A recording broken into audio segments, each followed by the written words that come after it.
हमारी संस्कृति में हनुमान प्रसाद पोद्दार जी आंख खोल के भगवान के चतुर्भुज रूप का दर्शन करते हैं, जो अन्य को नहीं दिखता है। पूरी समर भूमि में अर्जुन बीच में रथ ले जाता है, खड़ा रहता है, लेकिन उतना क्षण भगवान गायब कर देते हैं सारी दुनिया के सामने से। अपना विराट स्वरूप भी दिखाते हैं, चतुर्भुज रूप भी दिखाते हैं।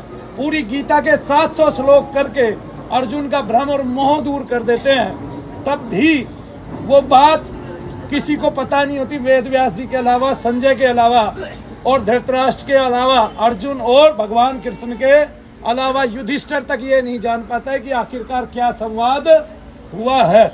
लेकिन भगवान चूंकि बहुत ईश्वर है, तो उनके माध्यम से हमें गीता, जो गीत है भगवान का, भगवान के मुख से निकला हुआ गीत है, वो हमें प्रदान किया। तो अब कोई ये कहे कि अर्जुन को उस समय जो है भ्रांति हुई थी, मानिया हुआ था, ठीक है ना। कोई ये कहे, क्या कहते हैं कि भाई जी हनुमान प्रसाद पोद्दार जी को मैनिया हुआ था।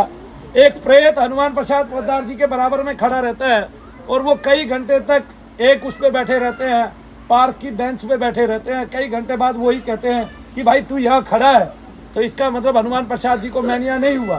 क्यों? क्योंकि उसी प्रेत ने, उसने कहा कि मैं प्रेत हूँ, आप मुझसे नहीं बोलते तो मैं आपसे नहीं बोल सकता था। मैं आपसे इच्छा रखता हूँ कि आप मेरी मुक्ति कराएं।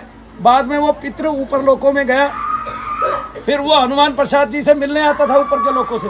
हनुमान प्रसाद जी उस पितृ के माध्यम से, उस पितृ प्रेत के माध्यम से लोगों को उनके पितरों के बारे में बताया करते थे कि आपके जो दादा है वो पितृलोक में है और आपके दादा ने आपको ये संदेश भेजा है।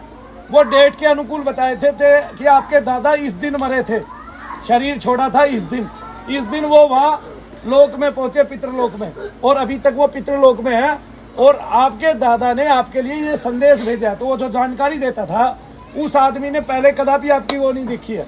तो ऐसे हनुमान प्रसाद पोद्दार जी के पास बहुत सारे लोग आते थे और वो उनका हल निकालते थे। उसी प्रेत को जिसका उन्होंने उद्धार कराया और पितृलोक में भेजा, उसी प्रेत को भेज कर कि इनके पितृ का पता करो कि इनका पितृ है कहाँ, पितृलोक में है कि नहीं। तब वो पता करके आता था। कितनी बड़ी बात है। अब ये हनुमान प्रसाद जी को मैनिया तो हुआ नहीं जो वो दूसरे की बात बता देते हैं।